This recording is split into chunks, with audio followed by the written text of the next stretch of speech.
500 ఏళ్ళు. ఆలోచించండి. ఒకే ఒక రాజవంశం ఆంధ్రప్రదేశ్ చరిత్రనే మార్చేసింది. అసలు ఎవరు వీళ్ళు? ఒక గవర్నర్గా మొదలుపెట్టి ఇంత పెద్ద సామ్రాజ్యాన్ని ఎలా కట్టారు? ఈరోజు మనం తూర్పు చాళుక్యుల అద్భుతమైన కథలోకి వెళ్దాం. ఇక్కడ మ్యాప్లో చూస్తున్నాం కదా, ఇదే వారి రాజ్యం. ఇప్పటి మన ఆంధ్రప్రదేశ్లోని వ్యూహాత్మకమైన వేంగి ప్రాంతం. ఇక్కడే వాళ్లు దాదాపు 500 సంవత్సరాలు, అంటే 7వ శతాబ్దం నుంచి 12వ శతాబ్దం వరకు తమ పాలనను కొనసాగించారు. నిజంగా వాళ్ల పట్టుదలకి ఇదొక పెద్ద నిదర్శనం. అవును, మీరు సరిగ్గానే విన్నారు. ఏకంగా 500 ఏళ్ల పాలన. మరి దీన్ని మొదలుపెట్టిందెవరో తెలుసా? ఒక చక్రవర్తి కాదు, కేవలం ఒక గవర్నర్. ఒక రాజప్రతినిధిగా వచ్చి సొంతంగా ఒక సామ్రాజ్యాన్ని ఎలా స్థాపించగలిగాడు? వాళ్ల కథేంటో పదండి వివరంగా చూద్దాం. సరే, ప్రతి పెద్ద కథకు ఒక చిన్న ప్రారంభముంటుంది కదా. అలాగే ఈ శక్తివంతమైన తూర్పు చాళుక్య వంశం ఎలా పుట్టింది, దాని మూలాలెక్కడున్నాయో ఇప్పుడు చూద్దాం. ఈ మొత్తం కథ మొదలయ్యేది ఒక పెద్ద విజయంతో. ఆ రోజుల్లో బాదామి చాళుక్యులు చాలా శక్తివంతులు. వారి చక్రవర్తి రెండో పులకేషిన్, అంటే పులకేషిన్ ద సెకండ్. ఆయన అప్పటికే ఉన్న విష్ణుకుండినులని ఓడించి వేంగి ప్రాంతాన్ని గెలుచుకున్నారు. ఆ ఒక్క విజయమే తూర్పు చాళుక్య సామ్రాజ్యానికి పునాదిరాయి వేసింది. ఇక ఈ వంశాన్ని స్థాపించిన వ్యక్తి కుబ్జ విష్ణువర్ధనుడు. గుర్తుపెట్టుకోండి, ఈయన ఎవరో కాదు, సాక్షాత్తు రెండో పులకేషిన్ సోదరుడు. క్రీస్తు శకం 624. ఈ సంవత్సరం చాలా ముఖ్యం. అప్పుడు వేంగికి గవర్నర్గా వచ్చాడు. కాని తర్వాత కాలంలో బాదామి చాళుక్యులు బలహీనపడడంతో తనే ఒక స్వతంత్ర రాజ్యాన్ని స్థాపించాడు. వాళ్ల మొదటి రాజధాని పిష్టపురం, అంటే ఇప్పటి మన పితాపురం అన్నమాట. ఆయనకొక ముఖ్యమైన బిరుదుంది, విషమసిద్ధి, అంటే కష్టాలను జయించినవాడు అని అర్థం. ఆయన ప్రయాణాన్ని చూస్తే ఈ బిరుదు ఆయనకు సరిగ్గా సరిపోతుంది. ఓకే, రాజ్యం స్థాపించారు సరే, కాని దాన్ని నిలబెట్టాలంటే శక్తివంతమైన రాజులు కావాల్కదా. మరి ఈ వంశంలో వచ్చిన గొప్ప పాలకులెవరు? వాళ్లు ఎదుర్కొన్న యుద్ధాలు, సంఘర్షణలేంటో ఇప్పుడు చూద్దాం. మొదట్లో వేంగిని పాలించిన రాజులు కొంచెం బలహీనంగా ఉండేవారు. వాళ్లకు పక్కనే ఉన్న రాష్ట్రకూటుల నుంచి నిరంతరం ముప్పుండేది. వాళ్ల దాడులతో సతమతమయ్యేవారు. కాని క్రీస్తు శకం 848లో ఒక హీరో వచ్చాడు. అతనే మూడవ గుణగ విజయాదిత్యుడు. ఆయన సింహాసనం ఎక్కడంతో సీన్ మొత్తం మారిపోయింది. రాష్ట్రకూటులను బలంగా ఎదుర్కోవడమే కాదు, వేంగి ఇక స్వతంత్ర రాజ్యమని గర్వంగా ప్రకటించాడు. ఆ తర్వాత వేంగి రాజ్యం ఒక హాట్స్పాట్గా మారిపోయింది. ఎందుకంటే దాన్ని దక్కించుకోవడానికి ఒకవైపు చోళులు, మరోవైపు పశ్చిమ చాళుక్యులు నిరంతరం పోరాడుతూనే ఉన్నారు. ఈ యుద్ధాలు శతాబ్దాలపాటు సాగాయి. అందులో కొన్ని ముఖ్యమైనవి చూస్తే 1919లో జరిగిన మస్కీ యుద్ధం. ఇది వేంగి మీద చోళుల పట్టును పెంచింది. ఆ తర్వాత 1054లో కొప్పం యుద్ధం. ఇది కూడా చోళులకే విజయాన్నిచ్చింది. చివరికి 1133లో జరిగిన గోదావరి యుద్ధంతో వేంగి మళ్లీ పూర్తిగా చోళుల కిందకొచ్చింది. అంటే ప్రతి యుద్ధం వేంగి తలరాతను మారుస్తూ వచ్చింది. ఇక్కడ కనిపిస్తుంది కదా, ఇదే వాళ్ల రాజచిహ్నం, వరాహం, విష్ణువు యొక్క వరాహావతారం.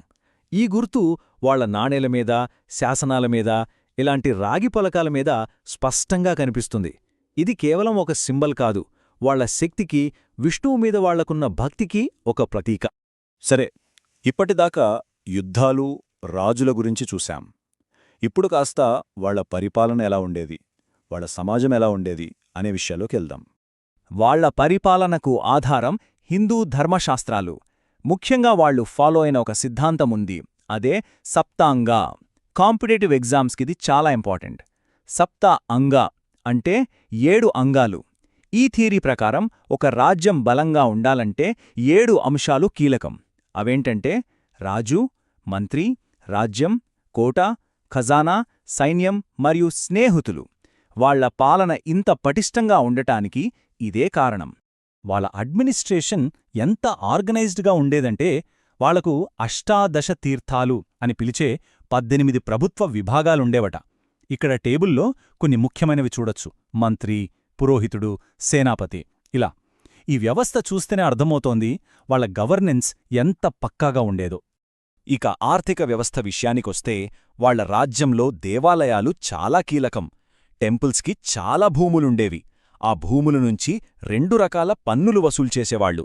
ఒకటి గిరాస్ అంటే భూమి మీద కట్టే అద్దెలాంటిది, రెండోది బలి అంటే పంట మీద వేసే పన్ను. ఈ రెవెన్యూతోనే దేవాలయాల నిర్వహణ అంతా జరిగేది. ఈ 2 పదాలు గుర్తుపెట్టుకోవడం ముఖ్యం. మరి ఆనాటి సమాజం ఎలా ఉండేది? అప్పట్లో కుల వ్యవస్థ ఉండేది. బ్రాహ్మణులకు మంత్రి పదవుల లాంటి ఉన్నత స్థానాలు దక్కేవి. క్షత్రియులు వాళ్లే పాలకులు, సైనికులు. ఇక కోమట్లు లేదా వైశ్యులు వర్తకంలో బాగా రాణించారు. ఆర్థిక వ్యవస్థలో వాళ్లది కీలక పాత్ర. జనాభాలో ఎక్కువ శాతమున్నది శూద్రులే. వాళ్లు సైన్యంలో కూడా పెద్ద సంఖ్యలో ఉండేవారు. వీళ్లతో పాటు బోయెలు, సవరలు లాంటి గిరిజన తెగలు కూడా సమాజంలో భాగంగా ఉండేవి. సరే, ఇక మనం ఈ వంశం కథలో చివరి ఘట్టానికి వచ్చేశాం. వాళ్ల పతనానికి దారితీసిన చోడులతో సంబంధాలు ఎలా మొదలయ్యాయి, చివరికి ఏమైంది అనేది ఇప్పుడు చూద్దాం. నిరంతరం జరుగుతున్న యుద్ధాల వల్ల తూర్పు చాళుక్యులు ఒక స్ట్రాటజిక్ మూవ్ వేశారు.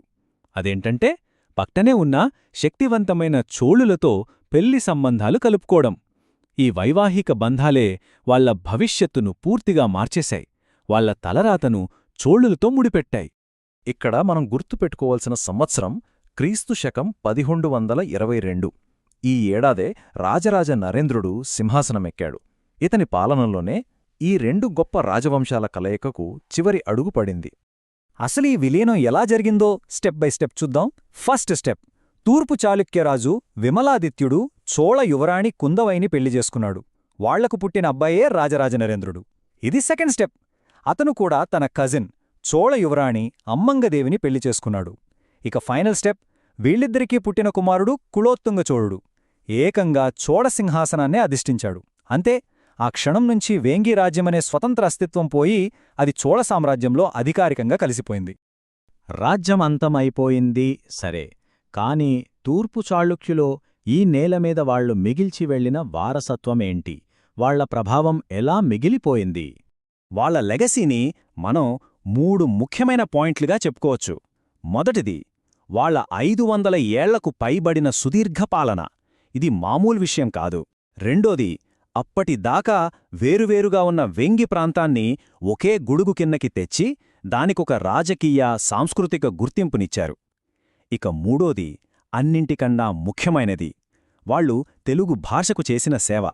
రాజరాజ నరేంద్రుడి ఆస్థానంలో ఉన్న నన్నయ్యతో మహాభారతాన్ని తెలుగులోకి అనువదింపజేశారు. ఇది కేవలం ఒక పుస్తకం కాదు, ఇది తెలుగు సాహిత్యానికి పునాది. తెలుగు భాష ఉన్నంతకాలం వాళ్ల పేరు నిలిచిపోతుంది. చూశారు కదా, ఒక గవర్నర్గా మొదలైన వాళ్ల కథ వాళ్ల వారసుడు ఒక చక్రవర్తి అవడంతో ముగిసింది. ఇప్పుడొక్కసారి ఆలోచించండి, ఒకవేళ ఈ వేంగి రాజ్యం చోడులతో కలవకుండా స్వతంత్రంగానే ఉండి ఉంటే దక్షిణ భారతదేశ చరిత్ర బహుశా ఇంకోలా ఉండేదేమో కదా? ఈ ప్రశ్నతో ఈరోజు విశ్లేషణను ముగిద్దాం.